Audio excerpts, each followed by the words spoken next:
that we have finished our preliminary reading of the lottery, do you guys have any thoughts, comments, questions, concerns? Did it strike you? Did you guys like the plot twist? Did you guys like it? First of all, anyone not like it? Yeah, for the most part, it seems like everybody is enjoying it. Yeah. Yeah, the plot twist really does get to you, especially because of the title, since it is so misleading. What do you guys think of that? Why do you guys think Shirley Jackson decided to name this short piece The Lottery? Uh-huh. Yeah, so she totally could have decided to name it this to give the reader a um, preliminary thought. You know, she probably wanted the reader to go in thinking that the story was going to end a certain way, since most of us commonly think that a lottery ends with a winner. As you guys saw with our classroom lottery, the winner ended up getting a prize.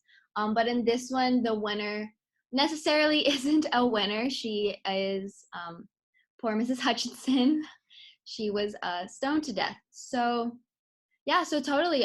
Jackson could have decided to name this the lottery so that the readers could, you know, get a little bit of shock factor. And it tells us that not everything, that not everything that we read, or it's sort of like don't judge a book by its cover kind of a thing.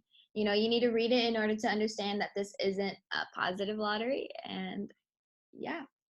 So it also shows you the importance of reading through, because if I were to just assign this, if we were to have a quiz and you guys didn't read it, you probably, and I told you, okay, tell me what happened at the end of the story, you guys would probably assume that it ended in a positive note instead of a negative one. All right, so now that we have discussed a little bit of the story, you guys gave me some feedback, you guys enjoyed it.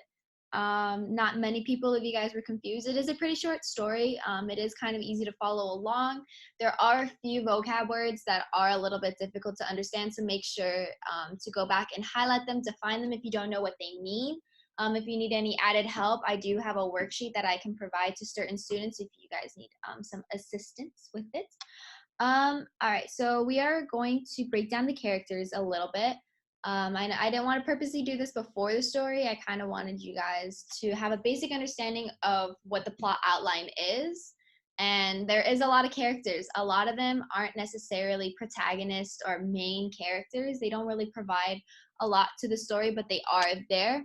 So in that case, I am not going to be really nitpicky with you knowing the specific names or who said this or who did this or the order of however they are presented in the story, but I do expect you to know the basics of them. Especially, I want you to know that who was picked in the lottery, what family was affected, because that is a main part of it. If you guys don't know who lost the lottery, then you didn't read the story. So, breaking it down, we have Mr. Graves, we have his wife, Mrs. Graves, we have Old Man Warner, Tess Hutchinson, who won or lost the lottery. We have her husband, Mr. Hutchinson, and their kids. They do have 3 kids. They have Bill Jr., Nancy, and Dave. And then we have Mr. and Mrs. Adams, Mr. Summers, and we don't necessarily get to hear a lot from Mrs. Summers. She is mainly just mentioned to be a scold, which I am going to clarify that a little bit. It doesn't necessarily, so the term scold, what do you guys think of the term scold? It's more used in a negative connotation. Normally, when you hear the term scold, it's in the form scolding, as in someone was scolding someone. It basically means that someone, when they were punishing someone or talking to them about correcting something, they had more of an angry appearance in a way. So they're just saying that she kind of is like the typical like old lady that doesn't like anybody. And then after Mr. and Mrs. Summers, we have the Delacroix family. We have the Watsons, we have the Dunbars, we have Mr. and Mrs. Martin, Baxter and Bobby Martin, as well as Harry and Bobby Jones. I don't know if you guys noticed, but there is a group of boys that are kind of mentioned that hang out together. They are the ones that sort of collect the stones for the stoning. It's not a requirement for you guys to know who exactly is in that group. but just know that there is a group. So if I do say on a test, the boys, just know that's that's what I'm referring to, is the group of the little ones. All right, so now I'm gonna tell you guys about your homework. So for the homework today, you guys are going to have to fill out this worksheet. It's titled The Lottery by Shirley Jackson, Foreshadowing, Tonal Shifts. It's basically a teacher. And the directions are to go back to the text and try to find at least 5 examples of tonal shifts throughout the short story. At the end of this class, after this, I am going to be going through the beginning half of the story, reading it another time with you guys. And we are going to find some examples, maybe about 1 or 2 examples, depending on the time that we have. This does not mean that they are a part of your at least 5. These are just examples to guide you in finding another set of at least 5. You guys can do as many as you want, but 5 is the minimum. Next, what I'm requiring for this assignment is that these quotes are basically these examples that you guys are going to be finding from the text. They can be whole quotes, they can be like a few sentences of quote, and they can be word phrases. You guys are going to see that there are some words that trigger different tonal changes throughout the story. You guys can write them down. Do give a little bit of context. Don't just put in a simple word like scold. That doesn't help you guys. That isn't beneficial for you. Do provide a little bit of context if you are going to go that route. Or you guys could paraphrase paragraphs. You don't necessarily have to put the whole paragraph down there. If you think the whole thing is a shift or it foreshadows something, you guys can reference it. Or if there are like certain parts of it that you like, you can either separate them and create 2 different examples, or you can separate the paragraph and the sentence using ellipses. And then on the left side of the T-chart, you guys are going to be explaining what tonal change that you see. You guys are going to go into more depth. So this is going to be your analysis of the quotes mainly. I want you guys to explain what tonal shift is occurring from what to what. Tells us about the ending, if you guys noted any significance.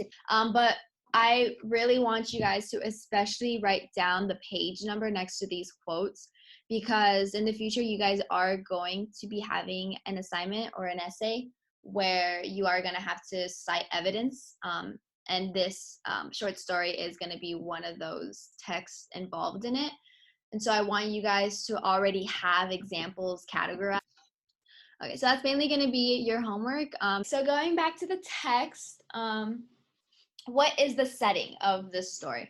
Does anybody know when this is taking place? It doesn't give us an exact year, so that's not exactly what I'm looking for, but can anybody tell me what the setting is? All right, yeah, so this is telling us in the first paragraph that it was the morning of June 27th, so we do have a date, we just don't have a year. It was clear and sunny with the fresh warmth of a full summer day. The flowers were blossoming profusely and the grass was richly green. All right, so off the bat, Jackson is letting us know that the tone for the story in the beginning is supposed to be happy, upbeat. It does kind of go along with our perception of the word the lottery. You know, you do kind of see it as happy, you know, it's a nice summer day. Your odds of winning are high or they may be low. All right, and it does tell us that this is in a village. So it is not in the city. It is in a village that is filled with roughly around 300 people. So it's a small little group of people, which could explain why this tradition is so different than the quote unquote normal definition of the lottery. All right, so then we also see that there is a bit of foreshadowing immediately in this second paragraph. We see Bobby with a reference of Bobby Martin. All right, so Bobby Martin had already stuffed his pockets full of stones, and the other boys soon followed his example, selecting the smoothest and roundest stones. All right, so off the bat, Jackson is subtly letting the reader know that something is going to be involving these stones. And as we later find out, these were specifically used to stone Mrs. Hutchinson to death. The way that Jackson brings this up in the text is so subtle that it seems like this could be just any little child quirk that a kid would do that they are just getting ready to play, especially with the detail of smoothest and roundest. So he is specifically picking out the best and most perfect stones that he can find. You're getting the perfect grip, the perfect stone, which is really morbid because these are children. Um, if you guys have any other questions, comments, concerns, please email me. Let me know. Yet, like I said again, these examples that I've given you guys are just examples. They aren't necessarily added to your 5 that I'm requiring you guys to find. That this is done by tomorrow. I am going to collect it by the beginning of class. And that's pretty much it for the end of the day. Thank you again. You guys have a great rest of your day.